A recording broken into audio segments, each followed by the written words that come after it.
médicos como Abel de la Peña el día de hoy, que siguen su trayectoria de ciencia, de hacer pacientes felices y de no dejar de educar y enseñar. Y el día de hoy, Abel de la Peña, que pueden alcanzar en Instagram y en Facebook, Doc José Abel, como siempre, nos va a dar el privilegio de hablarnos del tercio inferior, de la parte anatomía facial para inyectables y de un curso que está, y le daremos la noticia al final, preanunciando una colaboración con Ingrid López-Guerque en dermatología y Matt Stefanelli de ISAPS y de todas las asociaciones médicas con su curso de iClass Anatomy. Así que tendremos al final un anuncio bastante bueno para todos, para lo que seguirá después de COVID, porque hay una vida y habrá una vida.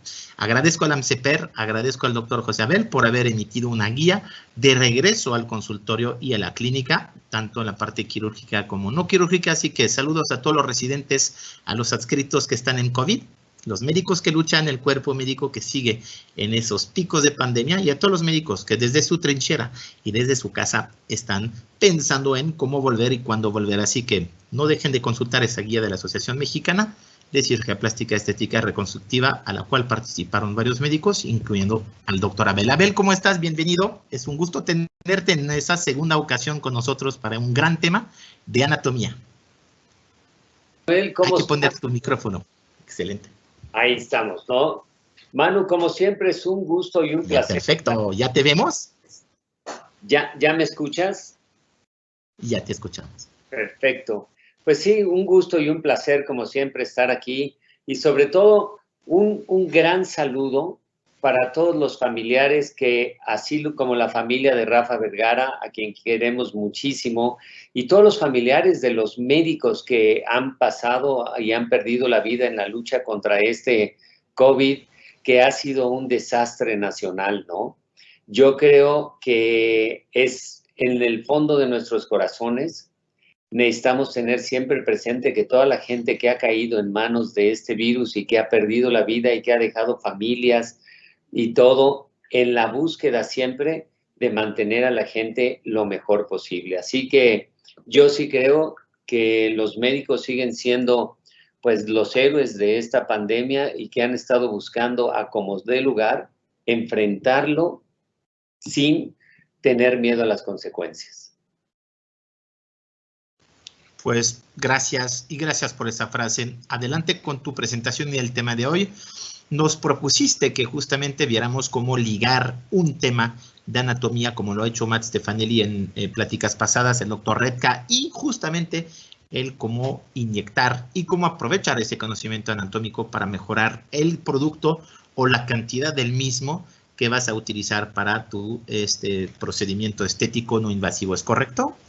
Así es, exactamente. Se trata básicamente de empezar a hablar de algo que ha sido mi pasión a través de la vida, que es la anatomía, ¿no? Desde que era yo estudiante de medicina y daba clases de anatomía, hasta que estaba como adscrito en el Hospital General de México y teníamos la posibilidad de llevar a cabo pues yo diría todo un seminario todos los viernes a las 6:30 de la mañana, estar en el departamento de patología disecando cadáveres para poder llevar a cabo las cirugías tal y como nos gustan.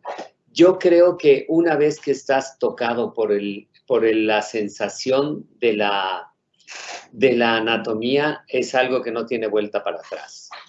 La anatomía es, sin lugar a dudas, la parte más importante de nosotros. Y cuando nosotros nos damos cuenta que por dentro somos muy, muy parecidos, nos llama la atención en dónde se encuentra entonces la belleza, ¿no?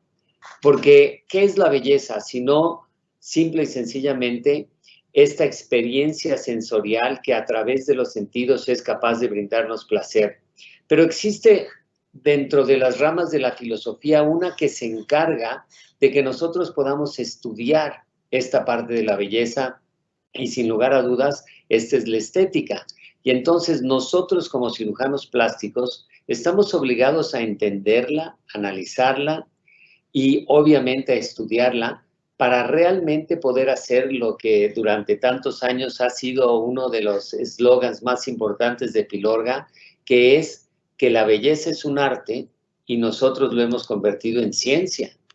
Y si de esto es cierto, quizá la parte artística nuestra, pues consiste en que nosotros entendamos la belleza como una armonía y un balance, que podamos tener la capacidad estética de analizar el rostro, no solamente en la parte superficial, sino en el marco osteoesquelético, para que nosotros podamos dar forma y tratar de llevarlo a la belleza. Y así es que hoy en día la ciencia nos da las herramientas adecuadas para que nosotros lo podamos hacer. Una de las partes principales es tratar de entender el proceso de envejecimiento, al mismo tiempo de tratar de entender el marco osteomuscular, que es el que está por debajo, para que de esta manera nosotros podamos llevar a cabo un análisis completo de qué parte corresponde al envejecimiento y qué parte corresponde a una falta de desarrollo en el marco esquelético. Así, vamos a tratar de entender poco a poco cómo es que dentro del marco que nosotros consideramos el marco músculo-esquelético, tenemos una serie de cambios que se van presentando con la edad y que se van haciendo cada vez más notorios. Lo primero quizá es entender que si nosotros quitásemos la piel, inmediatamente por debajo de la piel vamos a tener una serie de cambios que son importantísimos. ¿Por qué? Porque la parte del tejido celular subcutáneo no corresponde exactamente al mismo grosor en toda la parte de la cara y cuello.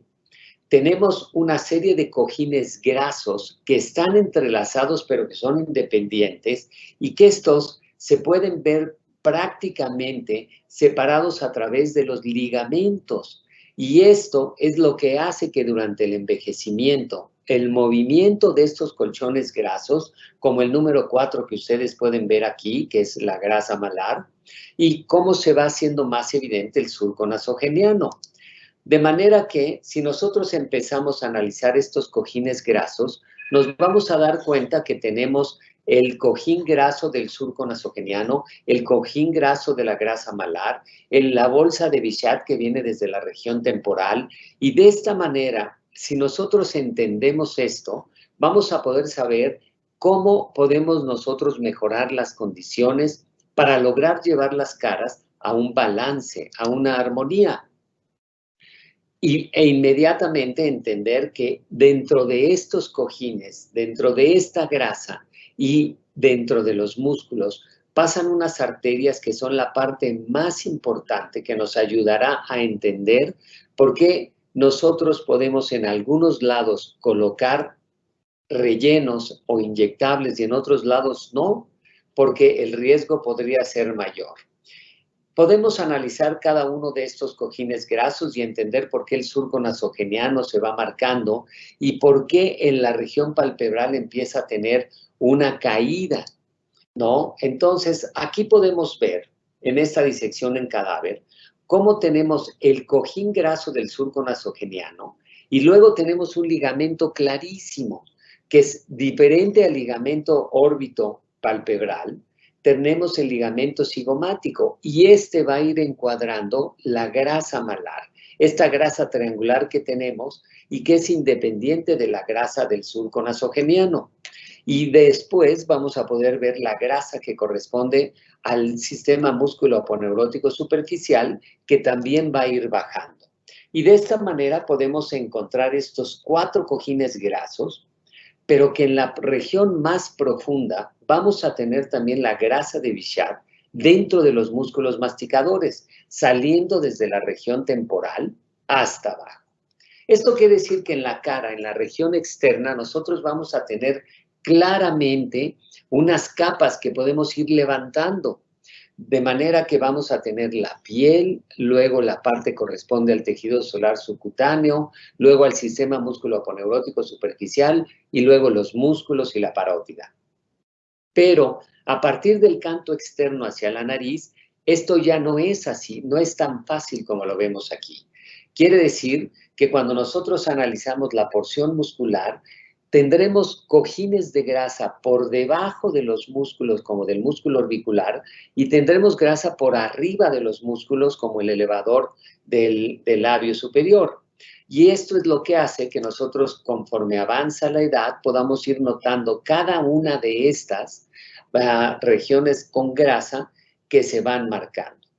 Y esto deja también unos espacios importantes. Este espacio que hemos marcado en verde, que es el espacio de la zona piriforme, que frecuentemente tenemos que aumentar para lograr un balance habitual y disminuir los estigmas de la edad. Este les va a ayudar muchísimo para entender cómo debajo del músculo orbicular tenemos grasa. Y esta es la grasa que se ha denominado como la grasa SUV, hablando de la porción media e inferior de la cara, ¿sí? Pero quiero llamar su atención hacia la porción del canto interno del ojo, que en su pantalla está del lado izquierdo, y cómo tenemos la grasa que viene de la región del surco nasogeniano y la grasa del SUV. Pero conforme llegan al canto interno, no existe absolutamente nada de grasa. Es el área donde no hay grasa, solamente corre la vena angular que se da a anastomosar con la vena oftálmica. Por eso es tan importante entender cuando nosotros queremos colocar rellenos, sea grasa, sea ácido hialurónico, sea cualquiera que vayamos a utilizar, por qué estas áreas son tan importantes y entender por dónde corre y cómo no tenemos absolutamente nada de grasa más que la región de los músculos, el hueso y entre los dos solamente la vena. Y aquí, una vez más, vemos cómo está la limitante entre la grasa del surco nasogeniano, la grasa malar, el SUV, y cómo vemos en el canto interno que no tenemos absolutamente nada de grasa, y esto hace que solamente transcurra por ahí la vena angular.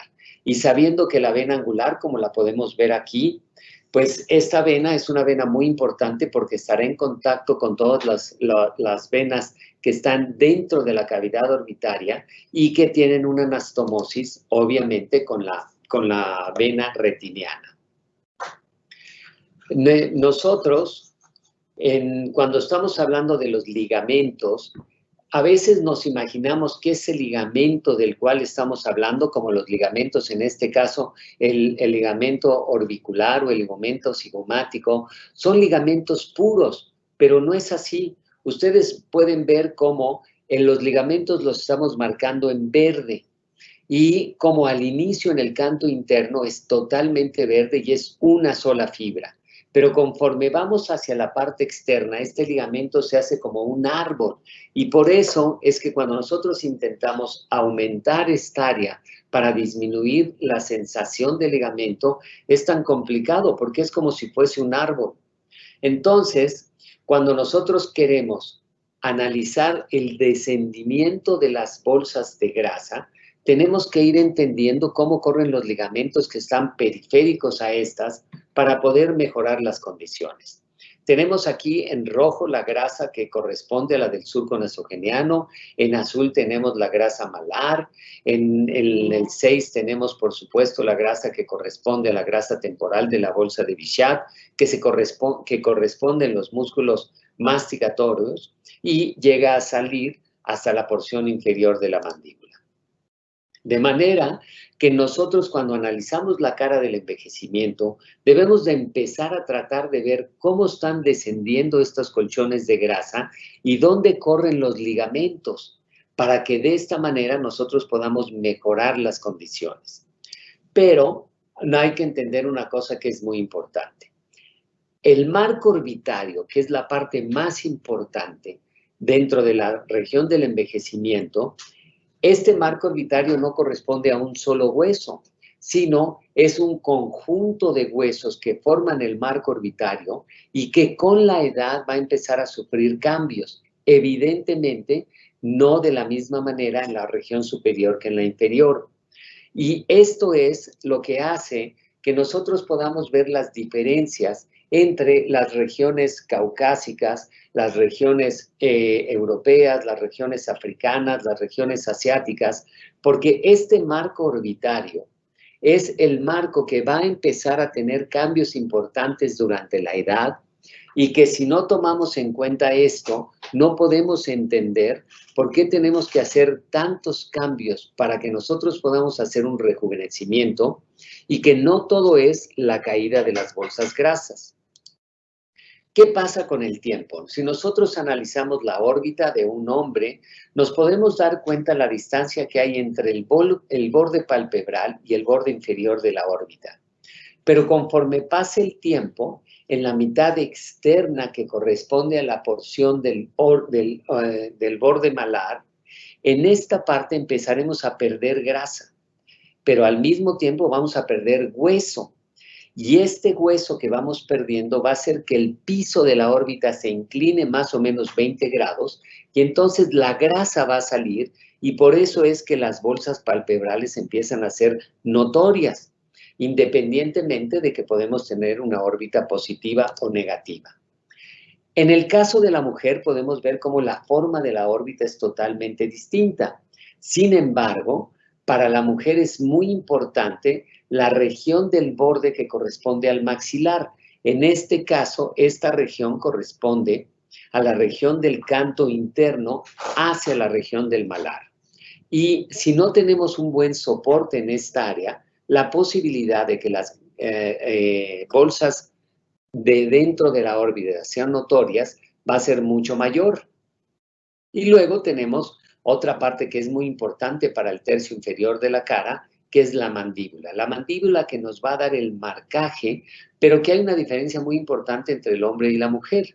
En la mujer que tiene una mandíbula mucho más discreta, con una curva mayor, pero que la protrusión de la porción central es muy importante.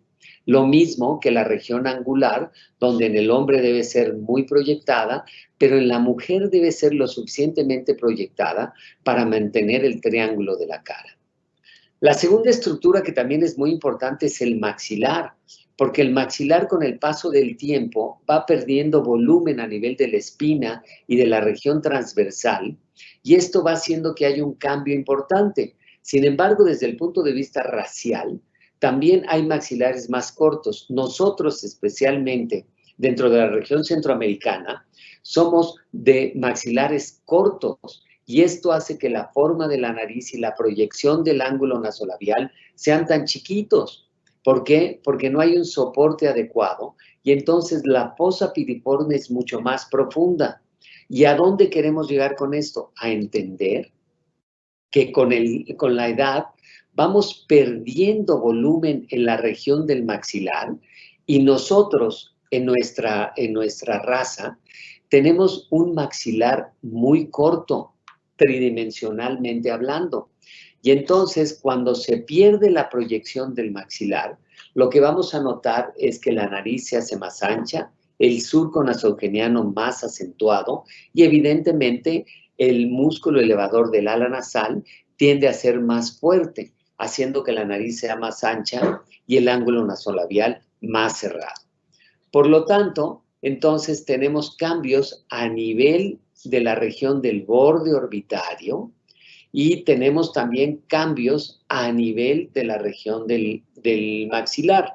Por lo tanto, necesitamos entender esto para saber cómo vamos envejeciendo.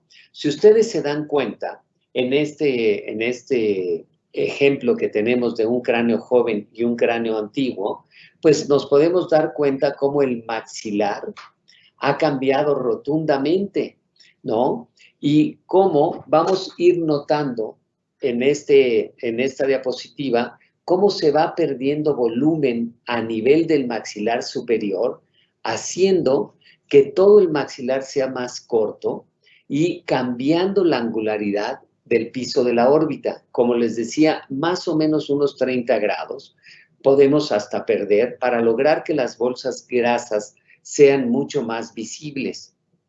Cuando hay un estudio muy característico hecho para que nosotros podamos medir la línea media de la cara. Y esto se ha visto que conforme va aumentando la edad, nosotros vamos perdiendo la dimensión vertical de la cara y con esto parecería que los tejidos blandos nos van quedando cada vez más grandes, haciendo que haya un descenso importante de los cojines grasos, pero además se va acortando el hueso de una manera que nos empieza a sobrar. Con estos datos nosotros podemos empezar a entender qué debemos hacer para que cuando nosotros empecemos a colocar inyectables para mejorar la región facial y llevarla a un balance, nosotros debemos de entender cómo vamos a poder ir supliendo las alteraciones que con la edad suceden en el marco óseo, así como las alteraciones que vamos teniendo por descenso de los cojines grasos, y también qué es lo que nosotros tenemos que hacer para poder mejorar las condiciones a nivel del tercio medio y del tercio inferior de la cara. Dentro del tejido óseo que hemos estado analizando y de la piel y los cojines grasos, tenemos toda la parte muscular. En la parte muscular, nosotros debemos de entender que los músculos nos van a ayudar desde el punto de vista de que podemos levantar los tejidos. Por eso, normalmente, yo les digo que si nosotros queremos analizar la belleza como una entidad, la expresión máxima de la belleza se encuentra en la sonrisa, porque es donde podemos ver el balance total de la armonía muscular y además tenemos la posibilidad de elevar todos estos cojines grasos para lograr un mejor balance. Pero por otro lado tenemos los músculos que yo les digo que no son los amigos, son los músculos enemigos. Estos músculos que cuando nosotros los contraemos, en lugar de elevar para llevarnos hacia esta parte de la belleza, pues son los músculos que se encargan de hacer el efecto contrario, la atracción inferior. Y entonces vamos a tener que este músculo, que solamente tiene una inserción a nivel de la clavícula, pero no tiene una inserción ósea por encima, va a llegar por encima del borde mandibular y va a empezar a traccionar el sistema músculo-aponeurótico hacia abajo, ocasionando el descenso de todos los tejidos grasos de los que hemos estado hablando y ocasionando una serie de arrugas transversales a nivel de la mejilla dadas por la acción de este músculo. Y aquí es donde nosotros debemos de entender que la asociación de los inyectables, de los neuromoduladores, con la asociación de los inyectables que nos permiten dar volumen, es lo que nos permite llevar a un balance total. Ahora, en esta parte del tercio inferior de la cara, tenemos una serie de músculos como el platisma del que estaba hablando en este momento, pero que tienen interacción con los músculos del depresor del ángulo de la boca. Y este músculo es el que está encargado de ir traccionando la comisura bucal hacia abajo y que evidentemente es contrario a los músculos elevadores de la comisura bucal. Por lo tanto, si nosotros entendemos la posición perfecta del depresor del ángulo de la boca, cuando utilizamos los neuromoduladores, podemos bajar la fuerza a este músculo, lo que incrementará la fuerza para los músculos elevadores.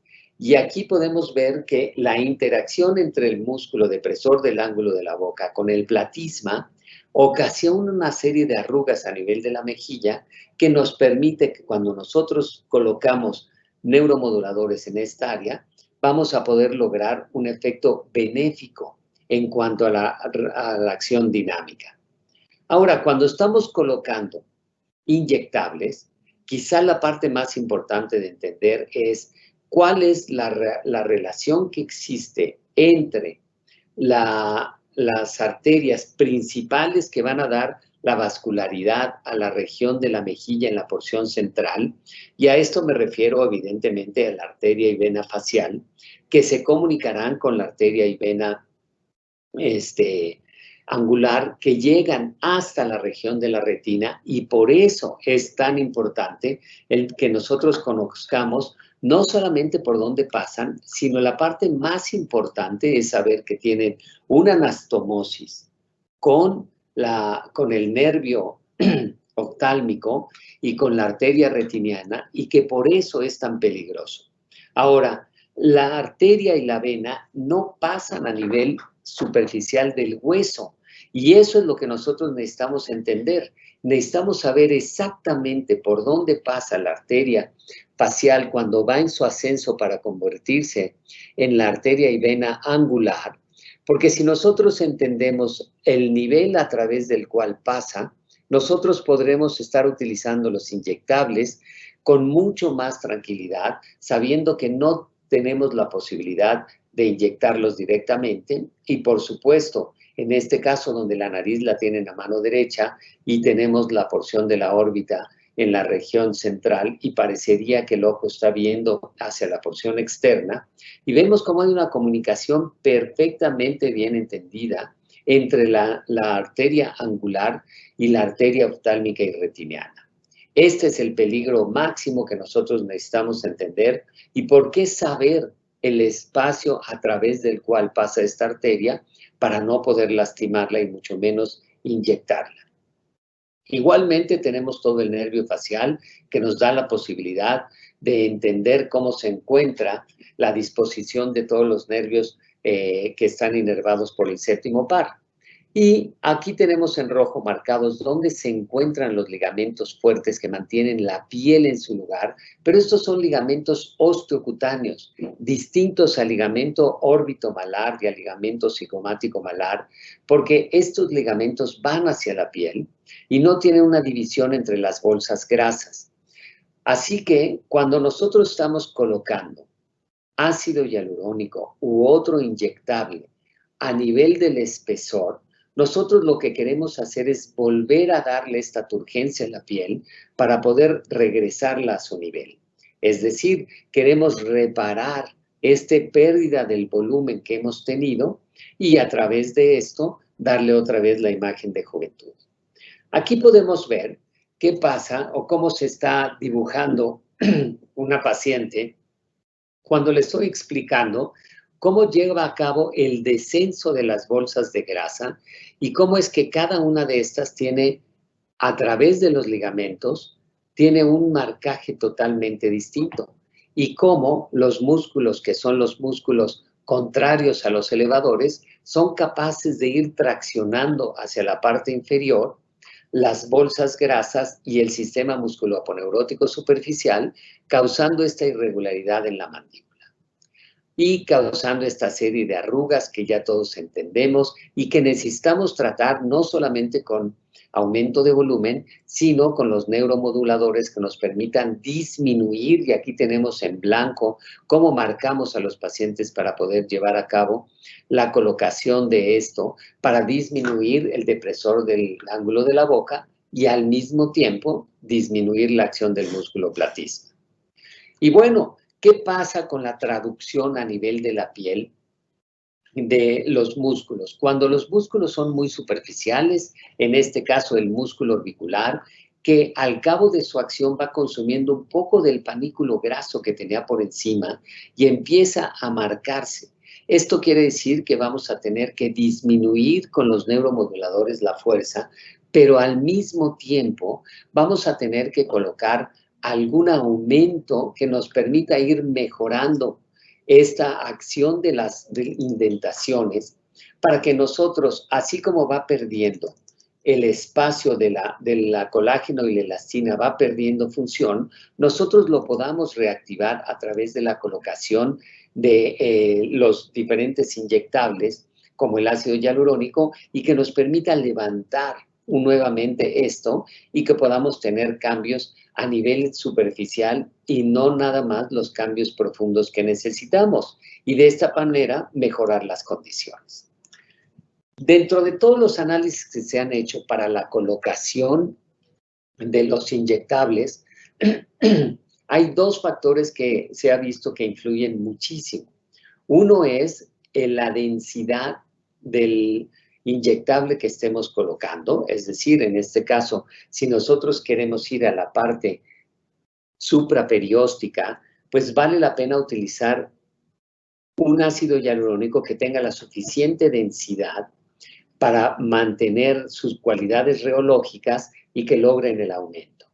Y se ha visto que si nosotros colocamos este ácido hialurónico a 90 grados, la posibilidad de que migre el gel a la superficie es mucho mayor que si lo colocamos a 45 grados o lo colocamos a 10 grados, lo que quiere decir que es muy importante entonces tratar, especialmente en la región periorbitaria y del malar, de tratar de no colocarlo a 90 grados para disminuir la migración hacia la porción superficial y hacerlo un poco más oblicuo. Y de esta manera que nosotros podamos mantener el volumen en el lugar donde queremos. Así, bueno, si nosotros queremos mejorar las condiciones del tercio medio de una paciente, pues lo que hacemos evidentemente es analizar cuál es el problema a nivel del maxilar superior que nosotros podamos mejorar y al mismo tiempo mejorar las condiciones del músculo depresor del septum, de manera que nosotros podamos tener un cambio sustantivo a nivel del tercio medio de la cara, utilizando el volumen y los neuromoduladores que simultáneamente nos ayuden a tener un resultado que sea armónico. Habíamos hablado en un inicio que esta parte que corresponde a la belleza es una experiencia sensorial, pero que nosotros a través de la estética la analizamos para ver cómo podemos poner en armonía y en balance los distintos tercios de la cara y los distintos elementos en cada uno de estos para que nosotros podamos tener resultados satisfactorios, simple y sencillamente con inyectables que nos permiten reposicionar la posición donde tiene normalmente el maxilar, así como corregir las alteraciones por la hiperactividad de los músculos. Para nosotros, el tener la posibilidad de tener una predicción de imagen es muy importante porque nos permite hablar con los pacientes, pero sobre todo nos permite trabajar para que nosotros sepamos cómo llegar a un momento de balance y de armonía en una cara. Y por eso es que utilizamos los sistemas de predicción de imagen para que nosotros podamos jugar con ellos y saber exactamente cuánto necesitamos de aumento para que nosotros podamos llegar a una posición ideal, tanto en hombre como en mujer. Y si nosotros conocemos la anatomía perfectamente bien, sabremos cómo llevar a cabo esto, cómo colocar el implante en la región supraperióstica y si necesitamos un poco más de aumento en el espacio subcutáneo, conociendo cuál es la posición de los músculos. ¿Por qué es tan importante saber cuál es la posición de los músculos y la densidad de los inyectables? Porque si nosotros tenemos migración del inyectable hacia los músculos, vamos a impedir la función normal de estos. Y especialmente en la región periorbitaria es muy importante, pero también a nivel del mentón. Si nosotros lo colocamos dentro del músculo cuadrado, vamos a tener una limitante para la movilización de este. Así que lo que tenemos que hacer cuando tenemos muchas irregularidades en el mentón es tratarlo con neuromoduladores, pero la proyección la tenemos que dar a expensas de la colocación de un volumen a nivel del mentón.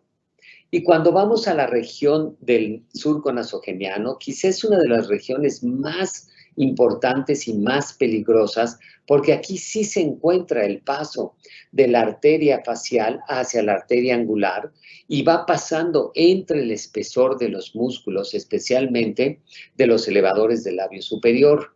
Y cuando nosotros vemos esto, este es el área donde quizá más problemas vasculares hemos visto a través del tiempo. Es decir, hay que entender que puedes ir en el espacio celular subcutáneo, puedes ir en el espacio supraperióstico, pero no puedes ir en el medio, porque tu posibilidad de tener secuelas graves es altísima. Entonces, una vez que nosotros marcamos lo que necesitamos hacer, llevamos a cabo la colocación e inmediatamente podemos ver cuál es el cambio que tenemos con la colocación del volumen en el lugar que nosotros queremos. Siempre es muy importante hacer un análisis de imaginario de dónde corre la arteria para que ustedes no tengan por qué tener un conflicto en la vascularidad. Y pues tratar de lograr que todos estos procedimientos que hacemos para lograr que el surco nasogeniano sea menos evidente, sea exitoso, seguro confiable y reproducible. El hecho de hablar de la anatomía nos permite, sin lugar a dudas, el que nosotros entendamos no solamente la acción muscular de los músculos amigos y los enemigos, sino que ya hicimos un análisis óseo. Y cuando vemos una paciente joven en la cual estamos dándonos cuenta que tenemos una depresión por una falta de proyección del maxilar superior, que es muy común en nuestra gente y en nuestra anatomía, entonces nosotros podemos hablar de que necesitamos hacer una corrección, pero no por edad, sino por una falta de crecimiento del maxilar superior. Y ahí es cuando nosotros podemos empezar a utilizar, para darle un balance integral en una paciente que es joven y que parecería que a lo mejor es demasiado, pero no es la cantidad, sino la colocación de estos volúmenes en los lugares ideales que nos lo va a permitir. Si nosotros queremos hacer un análisis profundo, deberíamos de empezar a entender cuáles son los espacios en los que nosotros queremos colocar el ácido hialurónico y así poder saber qué es el volumen que vamos a utilizar.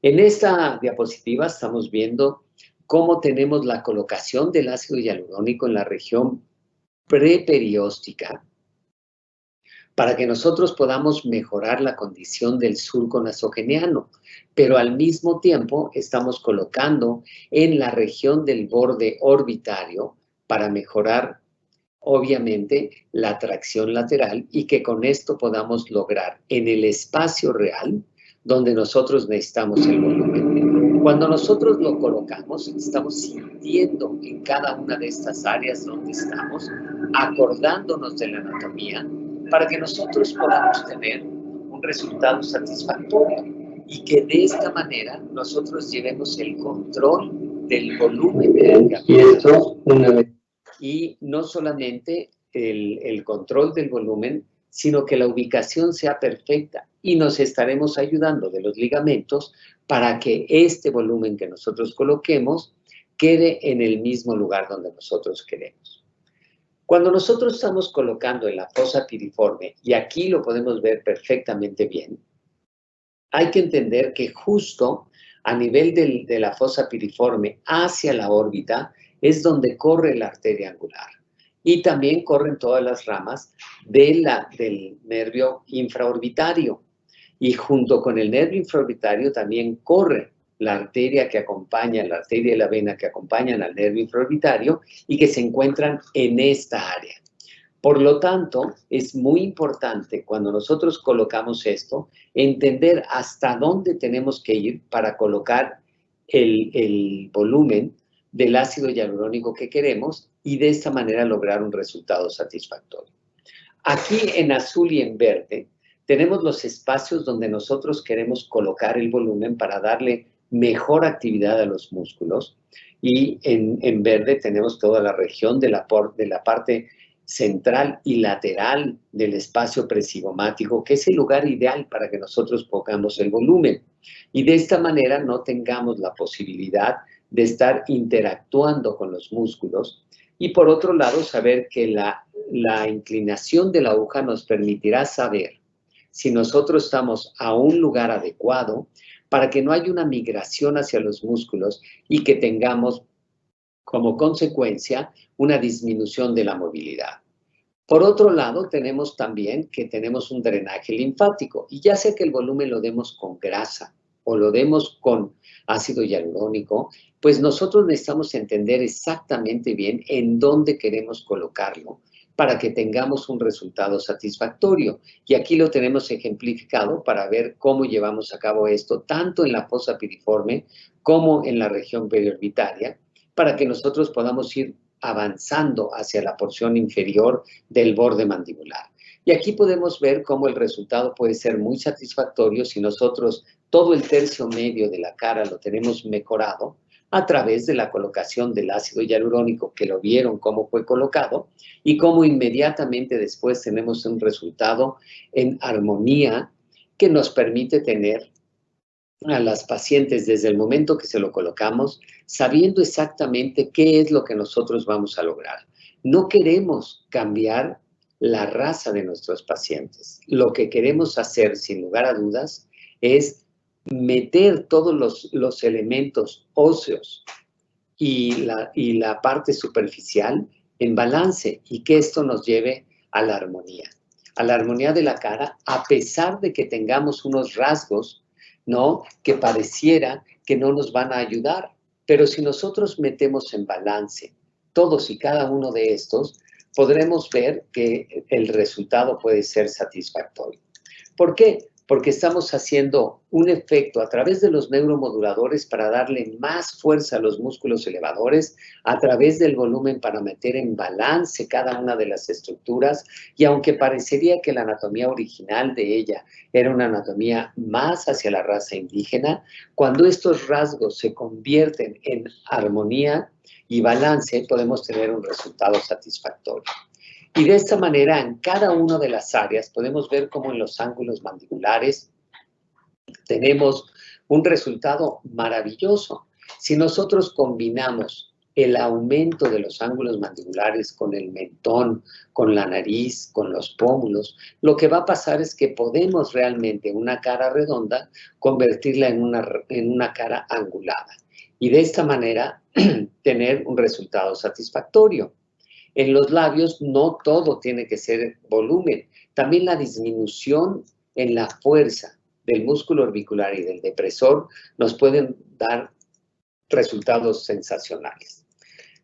Cada labio es distinto y por lo tanto en este tercio inferior de la cara necesitamos saber exactamente dónde queremos colocar el volumen para tener un resultado satisfactorio. Obviamente la colocación de las columnas del philtrum que van perdiendo su volumen a través del tiempo le da una forma al labio para mejorar el arco de Cupido, que es muy importante, pero no podemos pasar por alto a qué nivel están pasando tanto la arteria lingual superior como inferior, para que de esta manera nosotros podamos llegar a colocarlo y que no tengamos ningún problema vascular.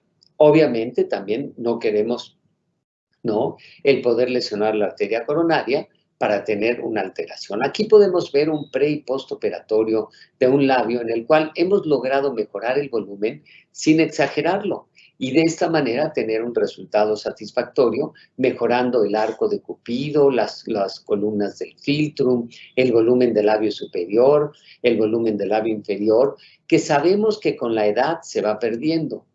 Y obviamente lo que no queremos es que nosotros pensemos que podemos dominar esto a través simplemente de la colocación. La planeación de lo que hacemos es importantísimo para que una vez que nosotros hayamos metido en balance las estructuras del tercio medio y del tercio inferior de la cara, podamos tener un resultado satisfactorio y que de esta manera nosotros podamos ver como un cambio puede ser un cambio radical, a pesar de que el volumen de lo que nosotros estamos haciendo es un volumen parcial. Es decir, no hemos utilizado volúmenes muy grandes, pero sí hemos logrado tener una armonía y un balance en la cara que nos permite que en una paciente joven, donde el problema principal estaba dado por un marco óseo deficiente, cuando nosotros lo colocamos en balance, podemos ver que podemos tener resultados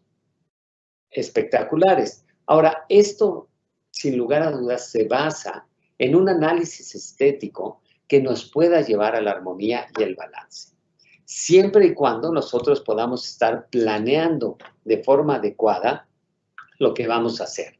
Aquí estamos haciendo el plan de esta paciente, que vamos a tratar el tercio medio e inferior de la cara y que queremos que la nariz se angoste solamente con lo que nosotros vamos a hacer mediante la colocación en fosa piriforme, en mentón, en nariz, y que de esta manera nosotros podamos mejorar las condiciones de ella.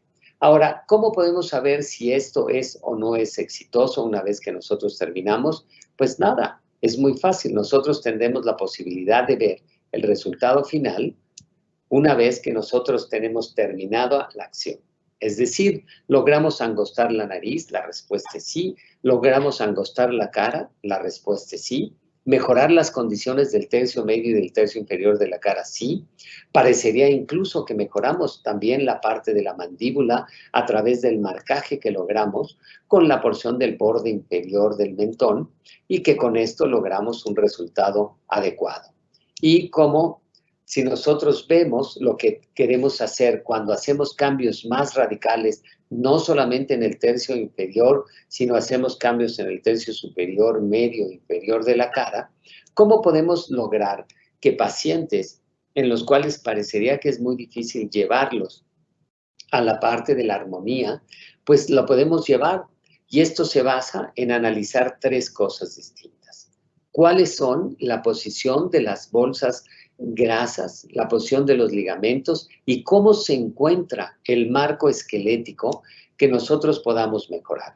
En este caso, además del aumento en el mentón y la mejoría en la nariz, hemos hecho una resección de las bolsas de Bichat y obviamente hemos colocado en el mentón y en los ángulos mandibulares, y aquí podemos ver cómo el cambio al momento de hacer una perfiloplastía puede ser un cambio impresionante. Estamos hablando de la mejoría de los 3/3 de la cara. Y así podemos pasar por infinidad de ejemplos en los cuales vemos que si nosotros nos dedicamos al análisis de cada una de las estructuras en el tercio medio y el tercio inferior de la cara, podemos hacer que nuestros pacientes realmente tengan un beneficio en donde si la mordida oclusal es adecuada, lo único que nos queda es que nosotros tenemos que mejorar las condiciones de la falta de crecimiento óseo que generalmente acompaña en algunas personas, que especialmente en la región centroamericana, donde tenemos que analizar cada una de las áreas en forma específica. Y aquí les voy a presentar un caso de los últimos que les voy a presentar, para que ustedes puedan hacer un análisis. ¿Qué pasa cuando nosotros tenemos una falta de proyección por falta de crecimiento total de la región mandibular, pero con una nariz que, porque tenemos un maxilar corto, el ángulo nasolabial es cerrado, con una falta de proyección de los gonions y de los ángulos mandibulares y del gnation?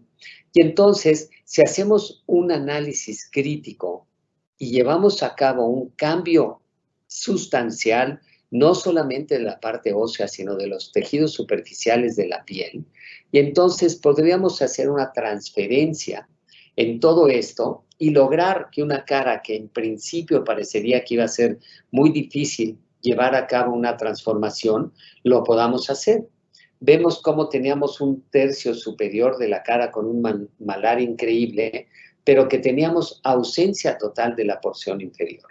Y entonces, cuando hacemos el análisis estético y cómo podemos llevar a cabo esto, vemos que el aumento a nivel de la fosa piriforme, a nivel de los ángulos, a nivel de los labios, a nivel del mentón, pues evidentemente hace que tengamos un cambio sustancial en todos los sentidos, en una cara que parecía que era pues muy difícil de lograr un resultado satisfactorio.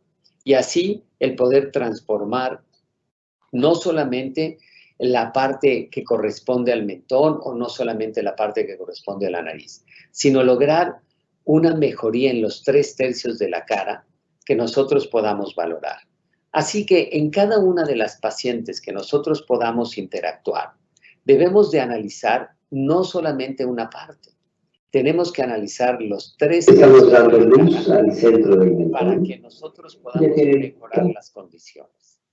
Y de esta manera hacer unas transformaciones reales a través de que nosotros podamos llevar a cabo la transformación de todos, aunque sea en un solo lugar, que nosotros podamos mejorarlas de forma importante y lograr conseguir con ellas el resultado que están buscando. Ahí, aunque nosotros tengamos en los hombres, es exactamente lo mismo. Si nosotros tenemos hombres en los cuales nosotros podemos mejorar las condiciones generales para lograr un resultado satisfactorio, esta es la manera de hacerlo. No es otra cosa más que el análisis integral de todas y cada una de las estructuras que tenemos para lograr así la mejoría a corto plazo y a largo plazo. Una de las enormes ventajas que hemos visto a través de esta técnica es que muchas de las pacientes deciden llevar a cabo, una vez que se han visto la transformación, llevar a cabo esta transformación en forma definitiva, de manera que podemos ya saber exactamente qué colocar y dónde. No todo es color de rosa. Hay que entender que dentro de los productos que nosotros utilizamos y nuestra técnica en la aplicación es importantísima para que nosotros podamos disminuir las complicaciones y de esta manera saber si aparece una complicación, tratarla de forma importante y que no esperemos para saber qué vamos a hacer. Quizá la parte más importante en las complicaciones es el tratar de evitar que haya una colocación o una obstrucción de la angular, porque sabemos que las consecuencias son severas. Y en el caso de que exista, actuar en forma inmediata para que no tengamos ningún problema. Aquí está cómo es que se debe de tratar en forma inmediata para tratar de evitar casos como este, que llegó conmigo cuando se pudo haber evitado desde el momento que se colocó y que, bueno, pues llevó a cabo un proceso largo para poder mejorarse. De manera que sabemos que las cosas, todo tiene un beneficio. Y el beneficio más importante está en que cuando nosotros conocemos la anatomía, sabemos perfectamente bien dónde estamos, qué hacemos, y en el caso de que haya una variante anatómica, cómo actuar de forma inmediata para tratar de disminuir los problemas que pudieran suceder. Así que, bueno, pues es un placer estar con ustedes. Me imagino que habrá algunas preguntas, así que veremos aquí con Emanuel cómo estamos en tiempo. Hola, Abel, gracias y por haber incluido, aunque fue rápido porque no era el tema de hoy, el manejo de complicaciones. Son muchos módulos y estamos viendo que es un mundo y por lo mismo tenemos a alguien que quiere hablar contigo, que es un invitado especial. Se conectó viendo la plática desde Dubái. Tenemos a Matt Stefanelli aquí presente con nosotros como sorpresa, invitado sorpresa. Hola, Matt, ¿nos escuchas? Sí, muy bien, ¿y tú? Muy bien, aquí estamos con Matt. Matt está conectado, lo están viendo Abel. Mira, ¿qué tal? Dos grandes maestros y amigos conectados.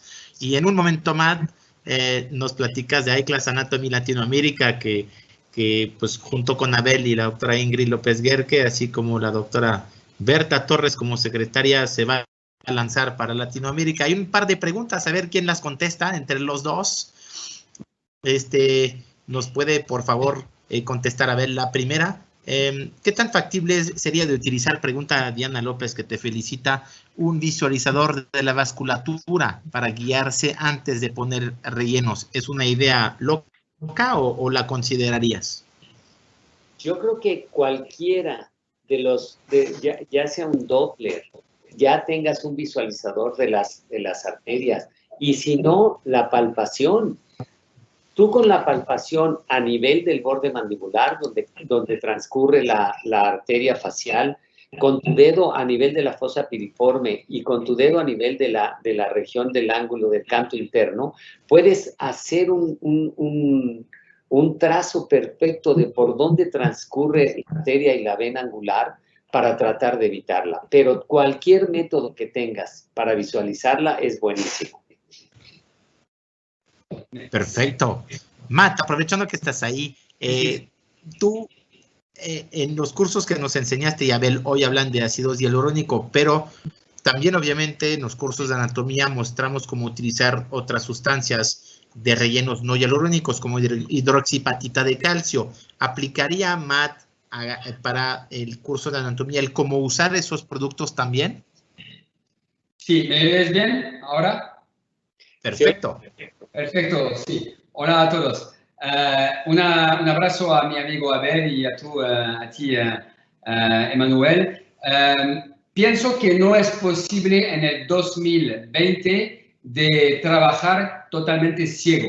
Pienso que es solamente el comienzo ahora, pero dentro de unos años, el ultrasonido y, Abel, no solamente el Doppler, porque el Doppler te da la locación, pero no te da la profundidad. Y solamente el ultrasonido te da ambos, locación y profundidad van a ser imprescindibles. Porque todos los especialistas hacen 3D, CT scan, TAC y tal. No podemos hacer estos tratamientos, además estéticos, sin tener ni idea de la anatomía. Es un riesgo enorme para nosotros. Jugamos nuestra práctica, nuestra licencia, casi a cada paciente. Entonces, no quiero, para mí, jugar mi licencia porque hay una variación de la arteria angular o de la arteria no sé qué, porque siempre hay variaciones. Entonces, pienso que dentro de 1 o 2 años vamos a tener casi obligatorio el ultrasonido. Yo uso, como tú, Abel, el Doppler, especialmente para la cirugía reconstructiva, los colgajos perforantes y tal, es suficiente, pero no te da la profundidad. Y pienso que en la cara lo que es más importante es la profundidad. Porque, por ejemplo, cuando has enseñado la fosa piriforme aquí, la arteria facial puede estar en la capa 2, la capa 3, la capa 4, es decir, grasa superficial, más grasa profunda, pero puede ser en el surco, un poquito en el labio, un poquito en la mejilla. Entonces, 3 y 3 son 9 posibilidades. No se puede intentar jugar como eso con la anatomía. Entonces, pienso que el ultrasonido, pienso realmente en el poder, en el uso, en el interés del ultrasonido, y espero que Auvernia va a llevar, seguro que está ya presente en México, el interés del ultrasonido en los inyectables. Súper interesante. Abel, en la pregunta de hidroxipatita de calcio, perdón, para ser muy puntual, y saludos de Martín Vasconcelos a los dos, al doctor Barrera y muchos que están conectados felicitándolos. Sí se puede también combinar hidroxipatita con hialurónicos y en algunas de las zonas que indicaste, ¿correcto? Así es. Bueno, incluso nosotros tenemos varias aplicaciones donde hacemos una transferencia de la hidroxiapatita al ácido hialurónico, especialmente cuando vamos supraperióstico, y los colocamos juntos. Es decir, no hace falta que hagamos una introducción con una cánula para uno y luego otro para otro, sino los ponemos juntos y los colocamos. Y de esta manera nosotros podemos ir distribuyendo la cantidad en el lugar exacto donde nosotros queremos. Pero sí, la hidroxiapatita me parece muy bien, especialmente cuando vamos sobre el hueso. Súper. A ver, para los dos, ¿qué cánulas recomiendan más? Los tamaños lo hemos visto en otras pláticas, pero en promedio, según el producto obviamente, pero ¿qué microcánulas están usando más en inyectables faciales de ácidos hialurónicos? Diámetros y longitudes preferidos. Abel, primero. Yo trato de hacer toda la colocación del ácido, especialmente a nivel periorbitario, con una cánula, pero viniendo prácticamente desde el surco nasogeniano, ¿sí? Es decir, yo voy desde abajo para tratar de hacer lo que yo les decía, la colocación con una angularidad que esté entre 20 y 30 grados, y esto permite que haya menos difusión hacia las capas superficiales. Ahora, okay. No me gustan las cánulas muy delgadas porque hay un estudio en el cual las cánulas muy delgadas equivalen a una hoja exactamente igual. Entonces, si me preguntas, pues yo te diría una cánula, ¿no?, que sea 22, 23, es bastante buena, especialmente si vamos a combinar hidroxiapatita con ácido hialurónico. Ok. Matt, tú, 22, 23, 25, 27, ¿cuáles son tus armas favoritas? Totalmente de acuerdo con mi amigo Abel. Pues, a ver, hace 1 o 2 años estaba el 27 en el mercado, se acabó la historia. Estamos todos de acuerdo que el 27 no tiene que usarlo más. Ahora la historia es el 25. Podemos hablar, Abel, del 25, porque el 25 se queda en el mercado, un montón de amigos, de colegas usan el 25, yo no lo uso más. Puede ser en el teardrop, puede ser, pero es 5% de mi práctica. El 22 o más grande es mi práctica. ¿Por qué? Porque todo es la comparación entre el diámetro de un vaso, de una arteria, y el diámetro de la cánula. Y si cojo, por ejemplo, el ejemplo de la nariz, donde se usa mucho el 25, porque la nariz es muy fino, sutil, es demasiado fino la cánula 25, porque la arteria dorsonasal muchas veces es más grande. Y es porque en Asia, donde se hacen muchas narices con la cánula, tienen complicaciones catastróficas porque usan 25 cánulas, 25 gauge cánulas, y embrochan la arteria dorsonasal. Entonces, para mí, el paso siguiente, necesitamos unos meses más, es realmente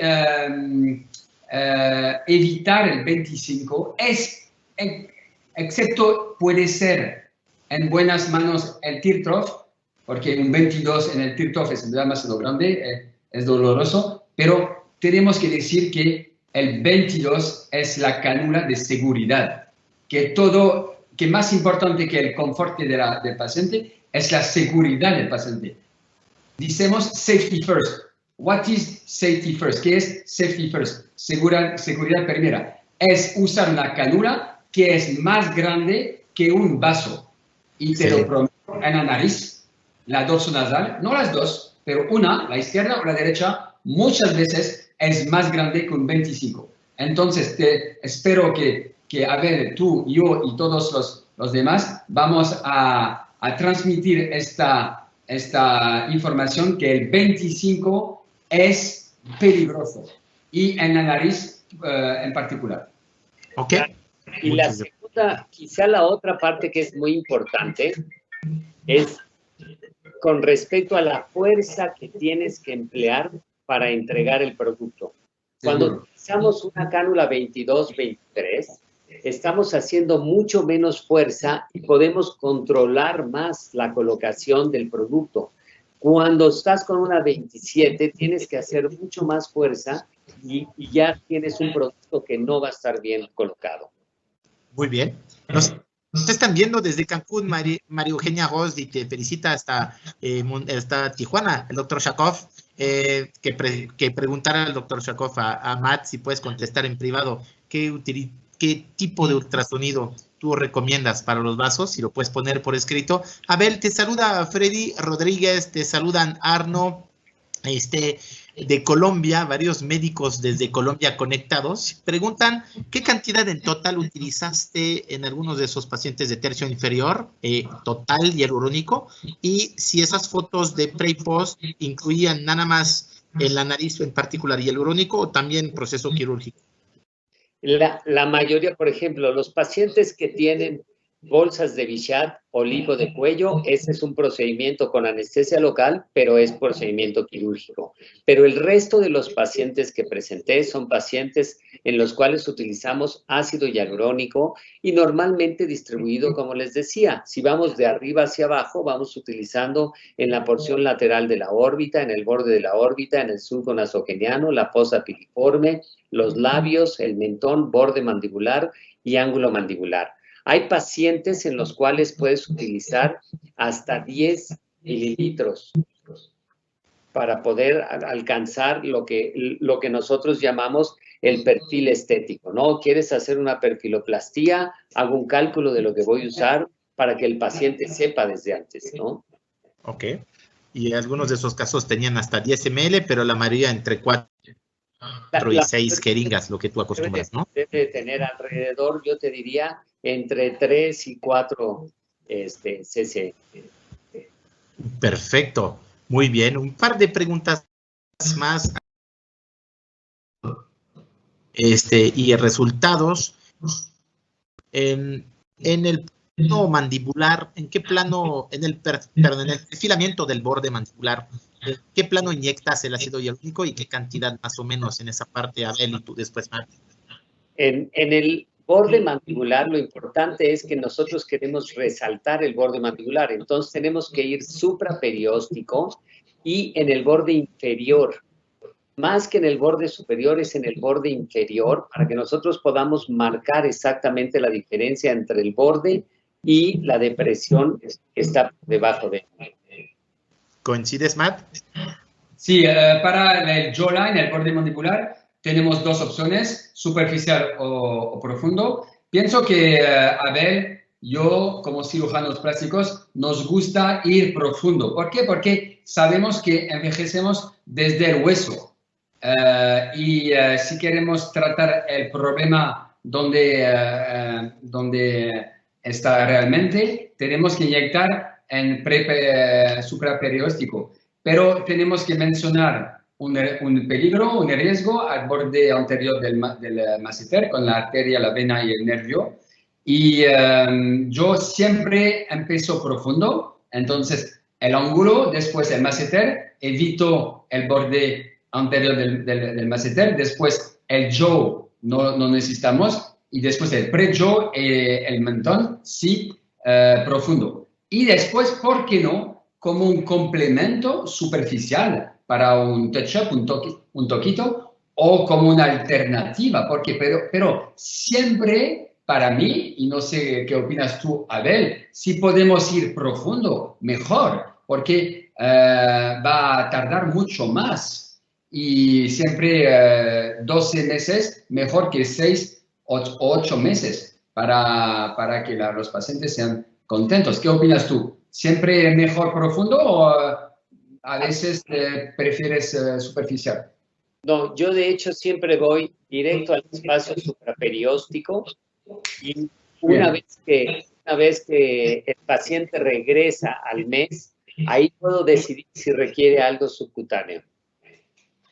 Muy bien. Podemos hacer esta técnica sándwich o doble layer, doble capa, que es profundo primero y superficial segundo para reforzar o para hacer un toquito, un touch-up del resultado, sí. Claro. Muy bien. Muy bien. Abel, hay muchas preguntas sobre efectos secundarios y el manejo de la hialuronidasa en oclusión o no oclusión, sin regresar a la presentación, que es parte de un curso completo de lo que se pretende hacer.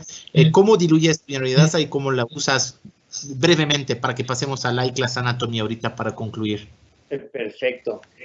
Normalmente lo que hago es diluyo el ámpula de allá. Ahora hay dos tipos de hialuronidasa, te acordarás, ¿no? Entonces tenemos en hialuronidasa la posibilidad de diluirla en 5 y, por ejemplo, si es un caso agudo, lo puedes diluir en 1 cc y empiezas a ponerlo yo les digo, las primeras 3 horas lo tienes que utilizar y, por supuesto, ya lo das de alta con un parche de nitroglicerina, con aspirina, con sildenafil, con compresas, lo mando a la cámara hiperbárica, o sea, todo lo que haga falta. Pero lo más importante es aplicar la hialuronidasa durante la primera media hora. Sí, voy a mencionar solamente un protocolo porque seguro que se puede tener unas complicaciones menores, pero si un día, queridos colegas, amigos, tenéis un paciente que 10, 20, 30 minutos después del tratamiento te dice, doctor, no entiendo, tengo un ojo, el ojo izquierdo o derecho que no ve bien y hay un riesgo de ceguedad, pues para mí nunca lo hice, pero lo tengo preparado, estoy listo para hacer. Quiero decir que quiero que ocurra, pero si un día un paciente me dice eso, tengo un ojo que no ve bien, estoy listo. ¿Cuál es mi protocolo? Una ampolla de 1500 unidades de hialuronidasa, 10 cc de suero y después vamos a hacer 5 puntos de inyección. Por ejemplo, si inyectamos en el surco nasogeniano y el paciente 15 minutos después dice, y doctor, no veo bien en el ojo izquierdo. Entonces, 2 cc aquí donde inyectó, 2 cc en el canto interno, 2 cc peribulbar inferior, 2 cc peribulbar superior y 2 cc retrobulbar. Son 10. Entonces, yo lo tengo preparado como así. Espero que nunca tengo que hacerlo, pero he discutido con Lorenzi, ¿sabes? Este cirujano plástico de Canadá que tiene todos esos artículos sobre el manejo de la hialuronidasa, y discutí con él y sí, pienso que haré eso. Y solamente para completar, estoy ahora en Dubái. Hace 4 meses tenemos un caso de ceguedad en Abu Dhabi, 1 hora fuera de Dubái. Manejé este caso al comienzo al teléfono y hicimos este protocolo. Después en carro me fui a Abu Dhabi, repetimos las inyecciones a la hora y media, 2 horas, 2 horas y media. Entonces hay que repetir estas inyecciones. Pero lo que es importante, estas inyecciones lo haces más para ti que para el paciente, porque desgraciadamente casi no se ve para nada. No hemos salvado el ojo de la paciente. Una paciente joven, guapa, 30 años, está ahora ciega del ojo izquierdo, después de una rinoplastia medical. Pero lo haces, lo siento si no eres muy, quiero decir, diplomático, lo haces para ti, porque si la paciente te dice, doctor, ahora estoy ciego de un ojo, ¿qué has hecho? Y si el juez te dice, ¿qué has hecho, doctor? Y si no puedes enseñar que no has hecho nada, pues vas a la cárcel, porque un caso de ceguedad sin hacer nada, no cárcel, pero tú pares la práctica. Entonces, sí que hay que hacerlo, pero la literatura no enseña resultados muy positivos. ¿Por qué? Porque la retina es muy sensitiva y hay casi que hacerlo en las 5, 10, 15, 20 minutos, pero 1 hora, pues olvídatelo, es demasiado tarde. Entonces, sí, es el mensaje, hay que hacerlo, hay que saber hacerlo, tener bien el protocolo en mente, pero desgraciadamente no. A ver, para concluir, antes de mostrar eso. Abel, ¿estás de acuerdo con ese tema? Creo que es un tema prioritario, los manejo de complicaciones y justamente ese curso de iClass Anatomy que Matt tiene instalado ya en Europa, pues nació la idea genial de unir esfuerzos con grandes cirujanos y dermatólogos como la doctora Ingrid López Guerque, que saludamos, así como el doctor Abel de la Peña aquí presente, para ser cotitulares junto con Matt de un curso de Latinoamérica. Háblenos en 2 minutos de eso y no dejes de seguirnos en iClass Anatomy Latinoamérica, que es el Instagram. Pon el equipo, por favor, muéstranos el Instagram de iClass Anatomy Latinoamérica, mientras Abel y Matt nos explican en qué va a consistir en las próximas semanas y meses los anuncios al respecto de ese curso. Pues voy a empezar, si me permites, Abel. El iClass Anatomy, el objetivo es hacer una escuela de anatomía global, mundial. Hace 6 años, en el 2014, hemos lanzado el iClass Anatomy en París, pues, y como todos los anatomistas, hicimos cursos, cadáveres, conferencias y tal. Pero después de esos 3 meses de COVID, hay que pensar global. Y la idea que tuvimos es desarrollar esta escuela a nivel mundial. Y es un gran placer tener a Abel de la Peña de México. Son grandes doctores, grandes personas para hacer la comunicación, como lo vimos hoy con la lectura, la conferencia, la charla de Abel, enfoque, este mensaje de la importancia de la anatomía. No queremos decir que tenemos ¿cómo voy a decir? Razón 100%, pero al menos queremos difundir el mensaje que todos los doctores 100% necesitan anatomía. Y lo digo en serio, no es aceptado de 100%.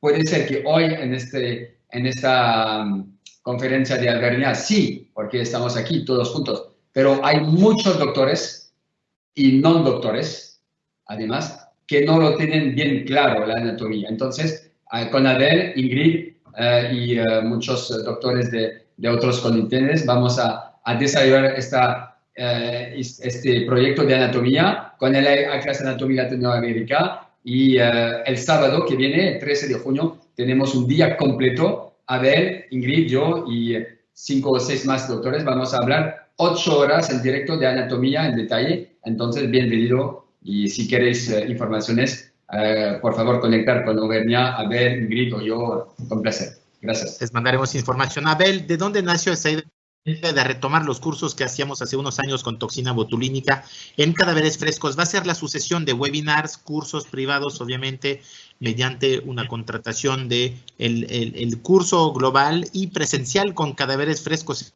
en México. Eso es la idea, ¿correcto, Abel? Así es. Yo creo que los cursos que hacíamos con cadáver fresco y los cursos que hicimos en la universidad, para que la gente no nada más sepa cómo hacerlo, sino dónde no hacer cosas, ¿no? Que era el objetivo principal cuando dábamos las clases y nos metíamos al cadáver a decirles, esta área es un área donde nadie debe estar, esta área es el área donde sí debes de estar.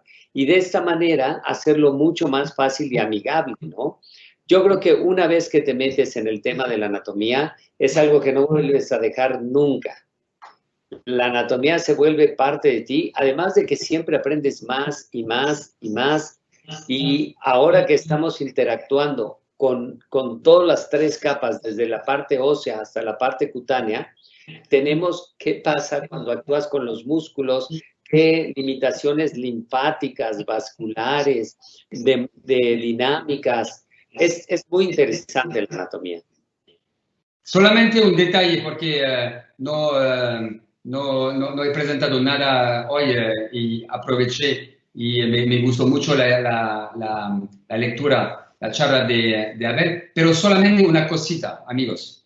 Si un día hacéis un curso cadáver y si hacéis una disección de la glabela, nunca, y lo digo muy serio, nunca vas a inyectar cualquier filler en la zona glabela. ¿Por qué? Porque la arteria supratroquelar es probablemente para mí la arteria la más peligrosa de la cara, mucho más que la arteria facial. ¿Por qué? Porque está subdermal.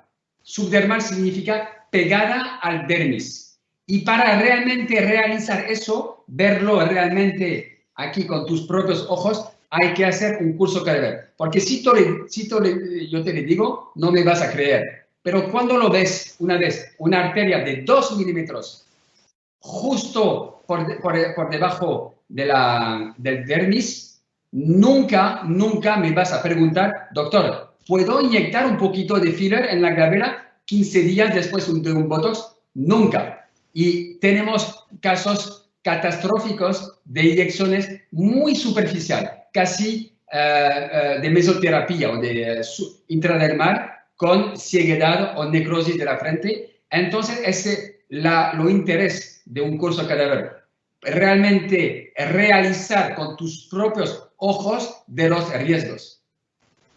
Muy bien, pues eso es el iClass Latinoamérica. Síganos en Instagram, iClass Latinoamérica. Les mandaremos información. El curso del jueves 13 en inglés, 8 horas continuas. El Advanced Face Anatomy and Aesthetics va a ser en inglés esta vez, pero pronto el iClass Anatomy Latinoamérica con Berta Torres de secretaria y de encargada científica, Abel de la Peña y Ingrid López Guerque como cotitulares y profesores, y obviamente el titular del curso, Matt Stefanelli, y en español, señores y señoras, porque es lo que buscamos, acercarnos a cursos de nivel mundial hechos para y por Latinoamérica. Así que pronto, escúchenos y sintonízanos, va a ser en colaboración con todos los que quieren participar y pueden aportar. Es un curso incluyente que quiere acercar Latinoamérica de los mejores mejores cursos y no siempre cruzar del otro lado, sino Matt estará feliz de viajar hasta México y disecar con Ingrid y con Abel unos cadáveres mexicanos y hacerlo al lado tuyo y mañana quizás en Brasil y en Norteamérica. ¿Cómo es el plan? Les agradezco mucho a los dos, no dejo de felicitarme por tenerlos como amigos y sobre todo porque aportan mucho a México y Latinoamérica. Saludos hasta Colombia y todos los que nos siguieron en Latinoamérica, es un placer siempre. Pasen, por favor, la agenda del resto de la semana. Gracias, Dianita, y al equipo técnico que lo hizo posible hoy. Mañana nos enlazamos desde España con Jesús Chicón para ver justamente los hilos de sustentación. La anatomía sirve para muchas cosas, no nada más los rellenos, también para cirugías, como lo hemos visto. Cannabis CBD en cosméticos y skincare con unos norteamericanos, doctores y especialistas del CBD-THC, el día miércoles a las 13 horas, mañana es a las 15, no se equivoquen, 15 horas, 22 horas de Barcelona. Y el jueves y viernes con 2 dermatólogas veremos la cuestión de tratamiento de cabello sano con el shampoo ideal y rutina facial by Filorga. No dejes de sintonizarnos siempre en el canal de YouTube para ver algunas de las repeticiones y estar en contacto con los ponentes, con nosotros en las mejores redes sociales.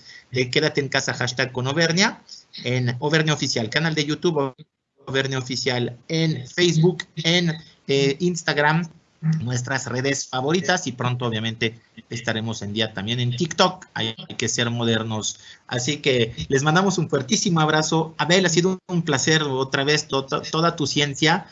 Hay mucho que hacer y enseñar y los residentes, así como los egresados y tus colegas, te agradecen siempre tomar un tiempo para preparar y con mucha elocuencia presentar esos temas tan delicados y a la vez tan requeridos por pacientes, ¿no? Entonces, si lo haces, hazlo bien y aprende con los mejores. Matt, gracias por haberte enlazado desde Dubái. Es la bondad de la tecnología, es un gusto. Merci, Matt. Una última palabra para México antes de concluir. Pues muchos saludos a todos los que nos ven, ¿no? Y gracias por seguirnos. Pues ahí viene iClass Anatomy en Facebook, ahí lo ven. Matt, te agradecemos. Una conclusión, Matt, para tus amigos mexicanos y latinoamericanos. Pues principalmente agradecer a Abel, que para mí es un maestro, un gran profesor, una fuente de inspiración para mí. Hemos discutido de un montón de temas desde 4 o 5 años que nos conocemos. Esta noche otra vez aprendí mucho y solamente agradecerte, felicitarte y nos vemos el sábado para un día. Quería decir que vamos a empezar tempranito porque será las 11 en Dubái, es decir, las 3 o 4 en México, pero a ver, la anatomía no tiene horario, entonces bienvenido el sábado tempranito para este full day, día entero de iClass Anatomy. Vamos a hablar en inglés, pero seguro que dentro puede ser después del verano haremos este curso en español, pero si necesitas, un placer. Saludamos al doctor Adame, que estuvo conectado, saludamos a Daniela, que tiene una pregunta sobre el entrecejo con Botox, justamente, entonces le vamos a contestar en privado a todas y a todas que no alcanzamos, doctor Shakov, los colombianos también, quédense unos minutos más, Abel y Mateo, vamos fuera de transmisión y seguimos contestando a nuestros queridos oyentes que tienen muchos más temas para que nos pidan información de iClass Anatomy. Nos vemos mañana a las 3 de la tarde. Gracias, Jenna, gracias, Adriana, gracias, Brandon, gracias, Pancho, gracias, Yair, por su tiempo y su apoyo. Karen en redes sociales, como siempre, con su equipo. Saludos y nos vemos mañana. Gracias. Gracias a todos. Gracias, Abel. Gracias, Manu. No se me vayan, por favor. Quédense.